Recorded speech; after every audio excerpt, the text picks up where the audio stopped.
반갑습니다. 고양시 병지역에 국회의원 예비후보로 나온 이동환입니다. 고양시에서 한 25년 정도 살았습니다. 그동안 도시가 발전되는 그런 과정들을 다 지켜보고, 그리고 고양시에서 활동을, 시민운동을 비롯해서 다양한 활동을 해왔습니다.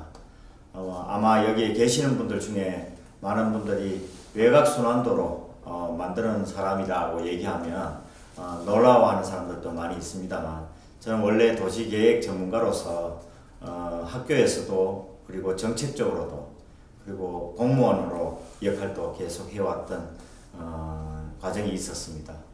고양시에는 특히 도시의 발전 과정에 대해서 누구보다도 관심을 많이 가지고 지금까지 활동을 해왔습니다. 물론 그 시에서 도시계획위원으로 도시의 발전에 대한 부분을 생생하게 자문과 심의 그리고 지켜봤던 사람입니다.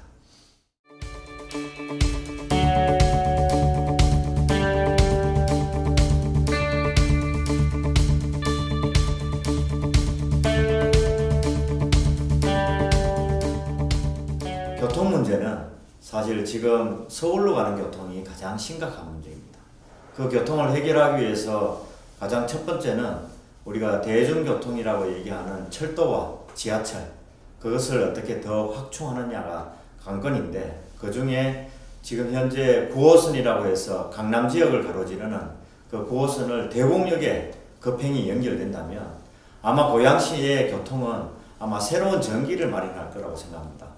그리고 승용차를 이용하고 버스를 이용하는 사람들을 위해서 그 시민들이 가장 필요로 하는 것이 자유로를 조금 편리하고 더 확충됐으면 좋겠다 하는 입장들이 있습니다. 그런 그 자유로를 강변북로를 비롯해서 자유로까지 지하고속도로를 만들면 그런 교통에 대한 문제를 그래도 완화시킬 수 있는 기반이 될 것이라고 생각합니다. 그리고 그 철도 중에 신분당선이 지금 삼성까지는 검토를 하고 있습니다. 근데 그것을 지금 일산 지역으로 유치하는 것이 교통의 변화를 시킬 수 있는 핵심이라고 저는 생각합니다. 그리고 일자리에 대한 부분입니다.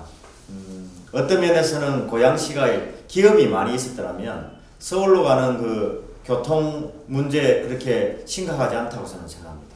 근데 만약에 일자리를 창출할 수 있는 기업을 유치한다면, 뭐 이를테면 삼성 같은 대기업을 우리 고양시에 유치했다.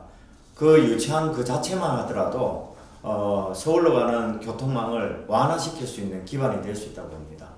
그래서 이번에 테크노밸리나 영상단지, 그리고 앞으로 그 아파트를 대신해서 도시 지원 시설을 만드는 상당 부분의 부지를 활용해서 일자리 창출할 수 있는 기업을 유치한다면 고양시의 어떤 자족성을 강화하면서 자족도시로서 기반을 갖출 거라고 확신합니다. 그것을 위해서 저는 앞으로 그 일에 최선을 다하고 더 노력하려고 생각하고 있습니다.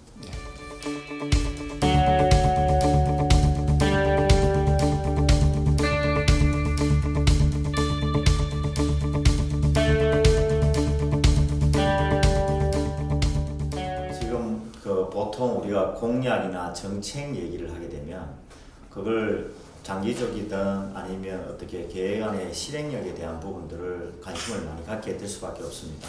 왜냐하면 공허하면 안 되기 때문에. 근데 아까 말씀드렸던 그 9호선 그 대곡역 연결 같은 경우에는 지난 그 지방선거뿐만 아니라 그 이전에 또 계속 주장해왔던 내용 중에 하나입니다. 근데 다만 그것을 결정하고 하는 데가 국토교통부를 비롯해서 서울시, 그리고 어떻게 보면 경기도까지도 같이 이렇게 협력 체제를 갖추지 않으면 사실 그 실행하기가 쉽지 않습니다. 그래서 제가 국회의원이 된다면 그런 것을 조율하고 실행할 수 있는 기반을 가질 수 있다고 저는 생각합니다. 그래서 강한 추진력으로 그걸 만들어 가겠다는 생각을 갖고 있고요. 9호선은 과연 거기 실현 가능성이 있느냐 얘기를 많이 합니다. 있습니다. 왜냐하면 현재 개화역까지 지금 와 있습니다. 근데 그 개화역에서 김포공항에서 신공항까지 연결하는 것도 계획을 하고 있었고, 그리고 우리 대곡역 연결하는 것도 검토를 옛날에 한 적이 있습니다. 근데 다만 그걸 강력하게 추진할 수 있는 사람이 없었기 때문에 그것에 대한 실현 가능성에 대해서는 지금까지 더 이상 언급이 안 됐을 뿐이지, 그 실행할 수 있는 누군가의 관심과 능력을 보여주면 그건 언제든지 그걸 만들어질 수 있다고 생각하고, 지난번 그 시장 후보로 나왔을 때도 사실 대곡역은 환선센터를 만들겠다. 이게 환선센터의 개념이 환선타운입니다. 그래서 고양시 지역에서 대곡역이 차지하는 위치가 어떤 데냐면 덕양 지역하고 덕양구라고 하는 지역과 일산구에 해당되는 지역, 동서구에 해당하는 지역의 지리적으로 위치적으로는 거의 중심입니다. 그래서 그 중심적인 역할을 장기적으로 보면 아마 중심타운이 될 수밖에 없고, 현재 대곡역은 3호선 그리고 경의중앙선, 대곡 소사에서 오는 광역철도, 그리고 제가 말씀드렸던 그 만약에 한다면 9호선, 그리고 GTX. 어떻게 보면 이 지역 자체가 고양시에서는 바로 중심 교통지역일 수밖에 없습니다. 사통팔달의 그런 지역으로 아마 변신돼야 되는 지역이기도 하고, 근데 그런 지역에 대해서는 앞으로 그 중심 역할에 걸맞게 복합 환승 타운을 만들어서 일자리도 거기서 가능하고, 그리고 많은 사람들이 와서 관광과 더불어 거기에 쇼핑도 가능할 수 있도록 만들어야 되고, 오피스 같은 경우에도 사실 기업이 청년 창업 이런 어떤 개념으로 들어와서 고향 지역에서는 아마 최고의 중심 지역으로 만들어져야 되는 지역 중에 하나입니다.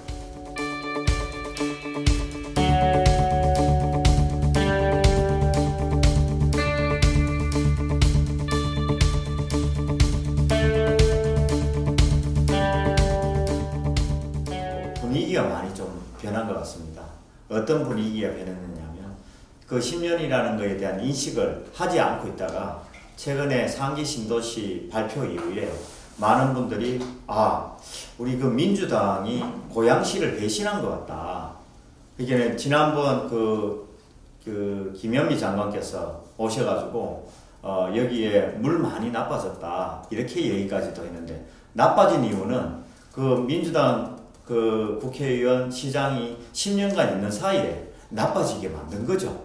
그렇게 되면 시민들이 나빠진 게 아니라 나빠지게 만든 당사자가 책임을 져야 되는 내용인데, 그거에 대한 부분 때문에 시민들은 사실은 분노하는 겁니다.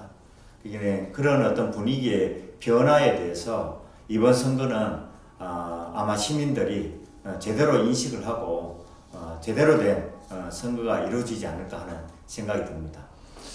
예, 마지막으로 그 정치인 이동환으로서 어떤 정치 좌우명이라든가 이것만은 꼭 가지고 가야 되겠다는 신념이 있다면 말씀해 주시죠. 평소에 늘 생각하는 부분이기도 하고요. 그리고 정치하는 과정에서도 그런 생각 자체가 꼭 필요하다는 생각이 듭니다. 정치는 결국 신뢰라고 생각합니다. 이 정치하는 과정에서 신뢰를 얻지 못하면 그 신뢰 얻지 못하는 정치인은 정치인이 아니라고 생각합니다.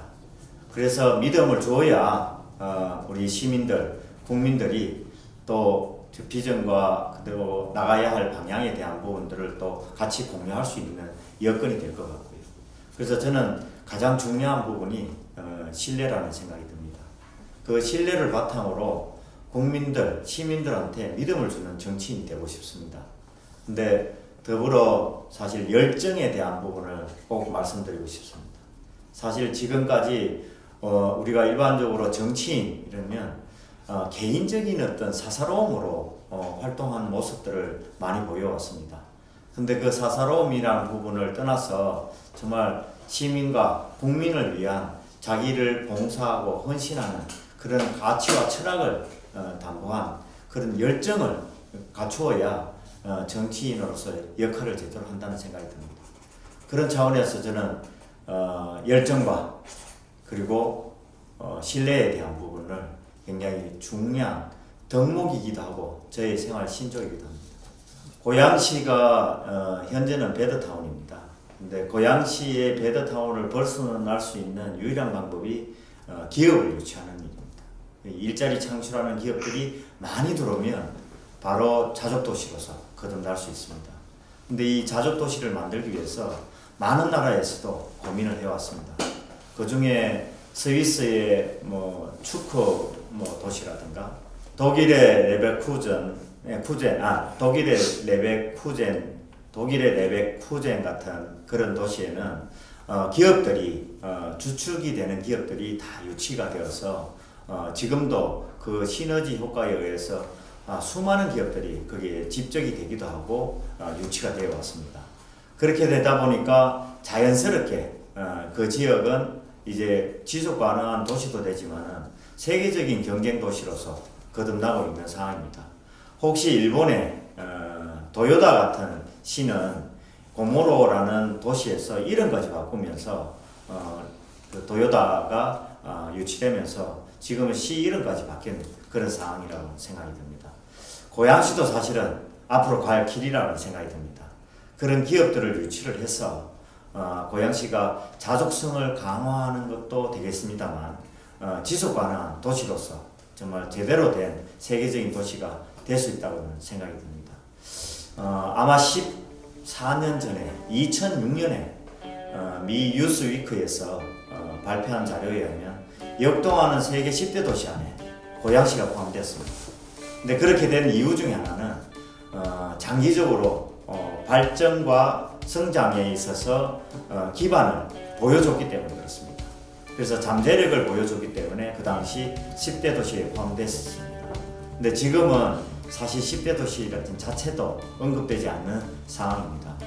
이것을 하기 위해서 제일 중요한 바로 기업을 유치하는 것, 그리고 교육에 대한 기반을 갖추는 것. 그것이 결국은 앞으로 고양시가 장기적으로 더 나은 발전된 도시로서 거듭나는데 꼭 필요한 요소입니다.